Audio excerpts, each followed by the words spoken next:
We are live now. Yeah, we're really live now. We are really live. So, as you all know, lost the Reraise in Leuven, and we have a winner. That's Sascha. So tell us more about us. I'm Sascha here from Berlin. We are um just playing the FFTCG for a while. FFTCG for a while, yes. But you also won the German nationals, didn't you? So see, you're the national champ here, and then you also won the Reraise in Leuven, Yeah. and you also topped in UK. Yeah, I the think top eight. Top in, eight, in right? London. Yes. London and Milan, you were unlucky. You bubbled over there. Yeah, it was. I was 14th, and they cut on 8. So Oh, I don't really bubbled. oh, actually, you were in the top 16, but it's Yeah. just unfortunate they went for top 8 instead of. Yeah. So I thought would be interesting for the viewers how it was for a player to prepare for a bigger tournament, and since it's also a special tournament, it's a dual deck. So that means you have to play with 2 different decks. You're not allowed to have 1 copy in the one deck and 2 of the other in the other deck. Yeah, right. Which in the past Japan allowed you, I thought. We had very different formats. We had yes. You have to be locked on elements Mm-hmm. for one deck, so just you can't have any cards of the other elements in that deck. And we also had like you can split your playset with 2 and 1, and most times now we go with you choose to have a card code in the one deck, and then you can't have it in the other deck. Yeah, that's kind of noticeable that with this Reraise, and I think a few in Japan, the Masters also doing the same format like that. The Magicians. Yeah, the Magician, exactly. So yes, so first of all, I thought it would be very interesting for other players that are not going to bigger tournaments or actually wanting to go, how it feels like. Because I know you have a certain tradition to go on the last minute to arrive. yeah, certainly. So, but I'm actually planning to go there, but then arriving quite late sometimes. Yeah, because I remember when we were talking how to go there, I was like, yeah, I'm going there like straight Friday morning. Saturday morning, yeah. Yeah, I was going. Going Friday morning to set up everything, make sure everything's working. And I'm like, and how are you going? And they're like, I'm gonna arrive at Saturday morning. I'm the tournament like 10 or 11 a.m. Yeah, I can't really recommend that because I did the same in London, and that was bad because I just got 3 hours of sleep and had to go to London. But in Brussels, in Leuven, it was super easy because the public transport from Brussels to Leuven was a few more trains because and Brussels to Leuven happened to be an okay connection. It's super good connection. We had to travel like 15 minutes. Oh, you had the fast train, so that's good. Yeah, we had the fast train there, and then we had 10 minutes walk. So we arrived at the airport, just got straight out of the airport to the train station there, and just got to the train in Leuven and had 10 minutes walk in Leuven. Yes. That was super easy. Did you also do the same thing with Milan, or? For Milan, I arrived on Friday. And that's why they were not in the... Yeah. Okay, so maybe it's a tradition. So arrive Saturday morning, be on the tournament, last minute, and either top or win it. It did work. So it did work. So you're keeping the tradition, like, of course. Yeah. So I have a few questions ready, and also forward to you, so you can prep yourself. So one of the first question is, I thought it was quite interesting. It's just like, how did you prepare? Because there was not really a lot of events going. Yeah. So when a new set arrives, I'm not good at building decks on my own here. So Opus 16 just arrived when we played the German National Championship. And I just decided to play Skypers because I played it before and it seemed to be still... And somewhat worked out because you won. Yeah, right. So I'm feeling most confident in a settled format. Or I just go with something that worked before. So that's when the new set arrives, I'm usually sticking to one of my decks I had before and then find out what of the new stuff is working for me. Partly of the second question, like, what did you decide to pilot those 2 decks? Like, this time you went with 2 decks. The one was Mono Wind that you're fairly familiar, because I remember you already tested a few times, also went to Milan with it. Yeah. And the other one is Earth Lightning. Yeah. And if I recall correctly, Lightning is not a color you often play. No. I think I only had one other Lightning. It was Lightning Ice in Winter Cup. A bit of anti-Earth Wind deck back then. That was cool, but Yeah, I'm not Lightning. I'm the control player. Mono Wind is because you're comfortable with. And now that after the tournament, how do you still feel about those decks? Yeah, so Mono Wind is broken. I'm now at the point where I start liking my Wind decks even against aggressive decks. I'm always scared of aggressive decks because I'm always playing the control decks, and so sometimes you need to build up. I need to build up, and sometimes the aggressive player just overwhelms me and I'm done. But now with Wind and the board wipe that they got with Luso, that's so insane. Always scared of Avalanche because that deck is so fast and it kills me so often, and it still does beat Mono Wind sometimes. But if I can start with Mono Wind into a game against Avalanche, I'm feeling so much better than I did before, and that shows me when the best control deck, which Wind certainly is, also handling aggro so well, that thing might be broke. Yes, in my opinion. So one of your matchup that you're most afraid of was actually Avalanche, and any others? So at the beginning, yes, but I started to feel more comfortable against Avalanche overall. The worst matchup Wind can have now is Neo XDev, and I also faced that and Great Lost with Wind there, but Earth Lightning could cover this. So for the before question, since I mostly play control decks and I enjoy them the most, I decided to play the best control deck with Mono Wind. And then most people try to have an aggressive deck that could beat Wind, like Jackie in the finals does with Soiree. Some other players choose to play Avalanche in Mono Wind, something like that. I know playing aggressive is not my style, and I know I can't beat Wind with another control deck. So I just take the loss there when I face it. But so you just go with a mindset with already one behind and just recover with Earth. Right. Continue then. And I will win the most aggressive matchups with Earth Lightning. That's why I opted for that deck. That deck has so much removal. The Man in Black can do disgusting stuff. Yes. Yeah, and Ryan Chen, Viridian won with the Earth Lightning deck, and I wanted to give it a go. He also. I switched a lot of cards because I don't like Feltanos. I didn't feel like the Red Mage. I agree with you on those too. There was so much removal stuff in there. 3 Shadow Lord there was okay, this deck is only losing when it doesn't get the setup. So I opted for Yugiri to have more backup consistency, which the deck already has. So I could lower the backup count. And Yugiri did some really good work. Next question already, like any reason behind the order? So you first want to play control and then recover with Earth Lightning? Because the tournament was first 3 rounds was deck 1 and the last 4 rounds was deck 2. So since we had one more round with the second deck, I opted with the deck best and I'm most confident with, which was Mono Wind. So I took Earth Lightning as the deck 1. Also because I expected to see more aggressive decks or more wacky decks try to achieve something like the FF14 super aggro deck, which just dumps out forwards and tries to kill you in the first few rounds, or Neo XDev or some other Heian lists.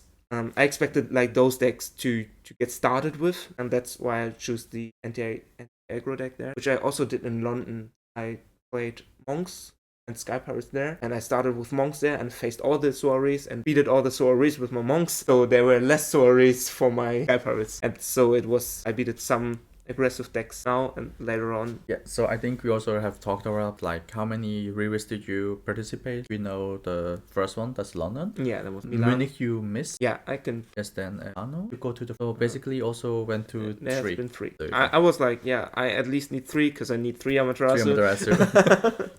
And these worked out very, very well. Which one was actually the most fun and any particular reasons? Because it's kind of different meta actually. So yeah, so one was Opus 16 and 2 of them were Opus 17. London was pretty cool because there were over 100 people there, so that was pretty cool. I traveled alone. I hate traveling alone. I can imagine that. Yeah, I need my friends around me, and I was happy to meet Felix and Martin from Magdeburg over there in London, so that was cool. But I was so tired, and the whole weekend was so stuffed, and I didn't got much time for anything but playing. And in Milano, I was traveling alone, which was fine because I met Tom and Stephanie and my other Italian friends. But for Belgium, there was everything there. I had a travel companion with Micha. I was super glad to have him. You guys were there. Yes.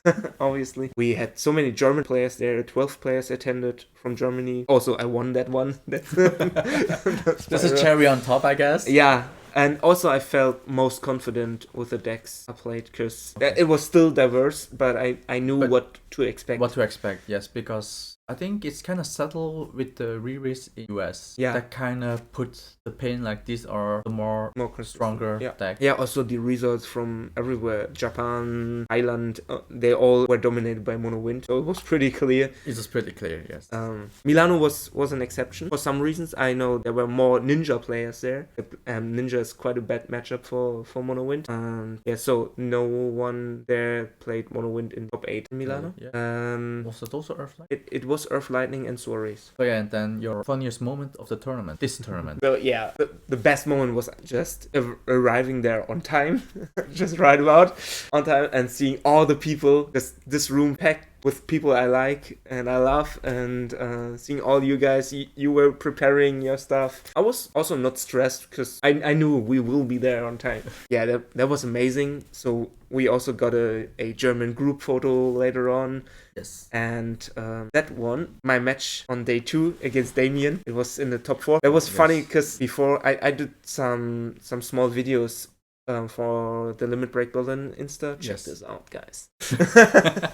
I did already some videos, and also with Damien. We're good friends. We announced there together that we went into the top 8, and then we went into the top 4, and then we knew, oh, we play now. And the other guys over there just grabbed a beer and pulled up the tables there to watch our match. Like, we're drinking beer and watching sports here. Yeah, exactly. And I asked Bart to take a photo there. So yeah, so that was the funny story.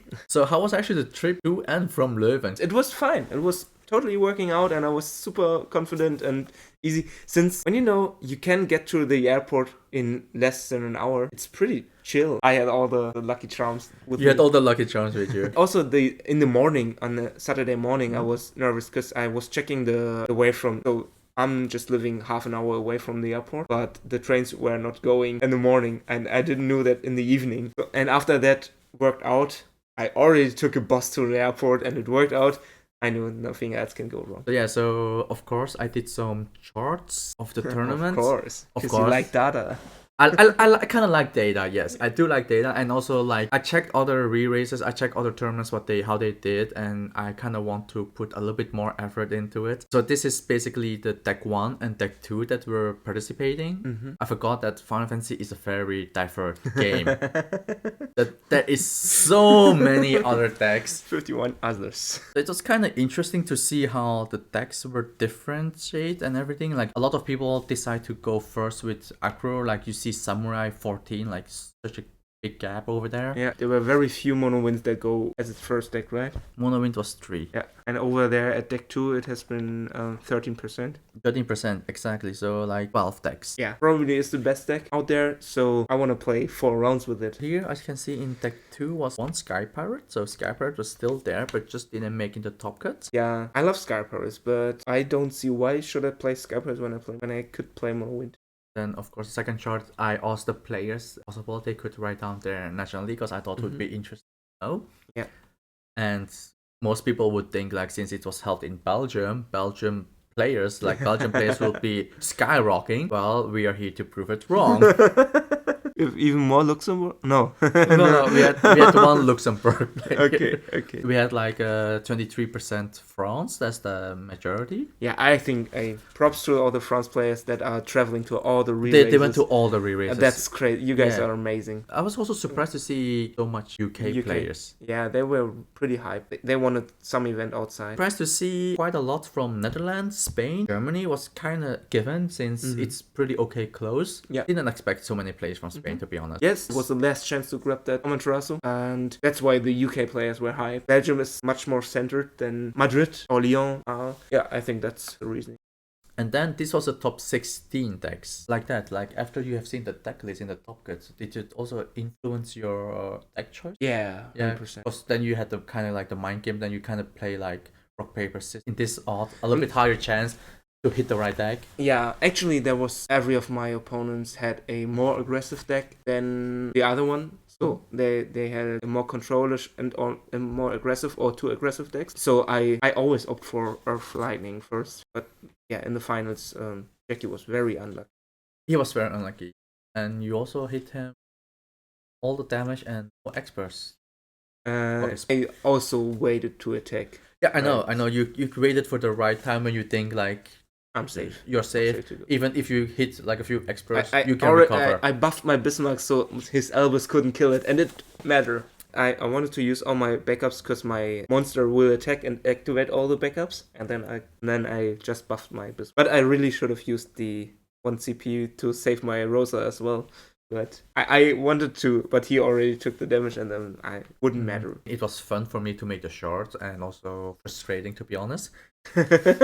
Because it's really you can see it. Yeah, looks cool. But it's so crazy, it's so diverse, and the top cut, if we look, so first place was Earth Lightning and Mono Wind, second place was Soiree and Mono Wind, third place was the Mughals and a Odin. Water Lightning Odin list. Fourth place was Mono Fire and Earth Lightning. That was so diverse. It's really diverse. Yeah, that's really good about the game. I still think there should something happen to Wind. So yeah, exactly. That was also one of my questions. Like, do you think, because after they hit Mastery, they also announced they will keep an eye on Bismarck. Do you think Bismarck hits will be fair? Because either Bismarck or Althea is very broken card. Because on stream I was kind of like, it's still pretty fair, and then I was like, actually, Nostalon can search it. It's just makes all your unfair things more unfair because it says you can't interact with me. Yes. I will just bounce my stuff and will have the same thing in 2 turns again. And so I think probably they will limit Bismarck because it's a legend. They probably won't ban it outright. I also think it wouldn't be good to ban it, limiting it to 1 like they did with Sophie. Yeah. Might work. So Bismarck is so important. And if you play a Wind deck, don't discard it, please. The talk earlier, yeah. So I wanted to tell you about my Mono Wind mirror. It was round 7 on day 1, and I played against Ben, and he discarded Bismarck and Typhon in the first turn to play Northstarn, and he was super quick into the game, and I was stumbling a bit. He also had 2 CP Zidane and stole my Wind cards, and he was so far ahead early in the game. So my friend Michael was sitting there and watching and was like, yeah, okay, this is game. But I knew that he discarded a Bismarck. And I played Zidane and took the second Bismarck because I knew he had a Bismarck in his hand. Otherwise, he wouldn't have discarded it. I probably would have discarded it as well. But now he was down 2 Bismarcks. And I still had 3 in my deck. So the odds of... I need to find my Bismarck and I will turn this game around. I knew it. The only thing that could have happened was he hits my Bismarck with his Zidane. It would have been horrible. That would be very horrible. But I know like my odds are so much better. And so I had to do 1 Luso turn and then throw into my Bismarck. I did. And then I had the lead again. And both of the other guys wouldn't have imagined that this game could turn around, but Bismarck just carried it. Yes, I also told my friend all the time because he went back in the game and he often just scoop when you see the game is basically done. I was like, no, just play it out. Yeah. Just play it out. Like even it's fun or tournament, play it out. You will see the options maybe. Like sometimes you just got lucky and your opponent got unlucky and you can just... There's almost always some window. And even if it's a lucky expert, you hit. Yeah, exactly. Exactly. And you just know, like, Ben was already down with 2 Bismarck because he discarded 1, you took 1 away. So his chance of getting the 3rd one, normally everyone should play 3 Bismarck. Him throwing it, I think it's around mid-game, early mid-game. So that's about still 25-30 cards on the deck. So the odds are pretty slim for him to get it. That's one. And while you have still 3, so you can grab it easier if it's lucky and shove it down in the bottom. But I also have searchers. You have searchers to shuffle my deck. And... But yeah, so at the end, like we're reaching at the end of the stream. So is there something else you want to tell the organizer or FFTCG? Get good. Wait, what? No, it was an amazing event. I'm so thankful for the work you guys put in. The stream looked amazing. Bit sad that it was quite laggy, but I'm hyped for the uploaded games. Yeah, so that's thanks for your work there. Niels, big shout out to you and your team were well organized and well done. I was super happy that Tim and Michelle appeared and brought some promos. Yeah, that was because you know what happened. So. But I was just happy they turned after their trip to Disneyland. They turned around and joined us there. That's true. That's very kind of them. It's not like I thought Tim was on vacation, right? So he's actually not obligated to do this, but he just went for it. So it just shows how much he put the effort in the community. That's always appreciated. Thank you for joining. Bye. See you.